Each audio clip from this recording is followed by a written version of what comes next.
live here, a look here in Atlanta, Georgia. That is where our next story brings us, as the Drug Enforcement Administration has a new tool in its fight against one of Mexico's most notorious cartels. The agency says its new lab in Atlanta is streamlining their investigations and giving them an edge against drug traffickers. Asher Red is joining us right now from Atlanta. And Asher, you got an exclusive look inside this facility. Well, Mike, the special agent in charge of the DEA's Atlanta Field Division showed me around this new lab that he has. He says it's already making his agents more efficient as they are going after the violent Cartel Jalisco New Generation.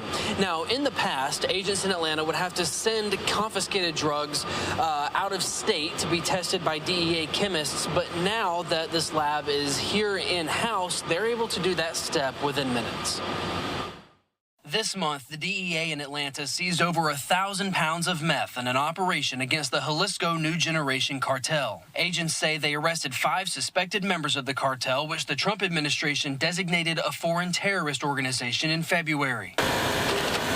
After the bust, agents sent the drugs to this brand new lab for processing and testing. And since federal prosecutors determine charges based on what the drug is and how much agents seize, the DEA chemists who test and weigh the drugs play a vital role in the process. We will take a statistical sampling to give a general proportion of the population that will contain that substance. The lead DEA agent here in Atlanta estimates the meth seized in this operation has a street value around $4 million. So that's $4 million that won't be making it back to the cartel. Their drug of choice is money.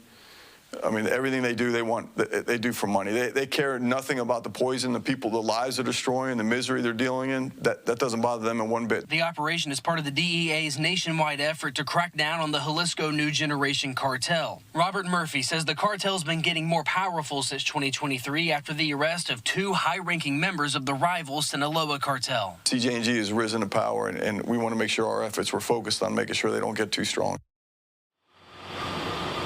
On Monday, the DEA stopped more than 175 pounds of cocaine that was traced back to that cartel from crossing into the United States from the southern border. And the very next day, agents in Houston seized more than 28 pounds of cocaine and $470,000 from CJ&G members. Mike?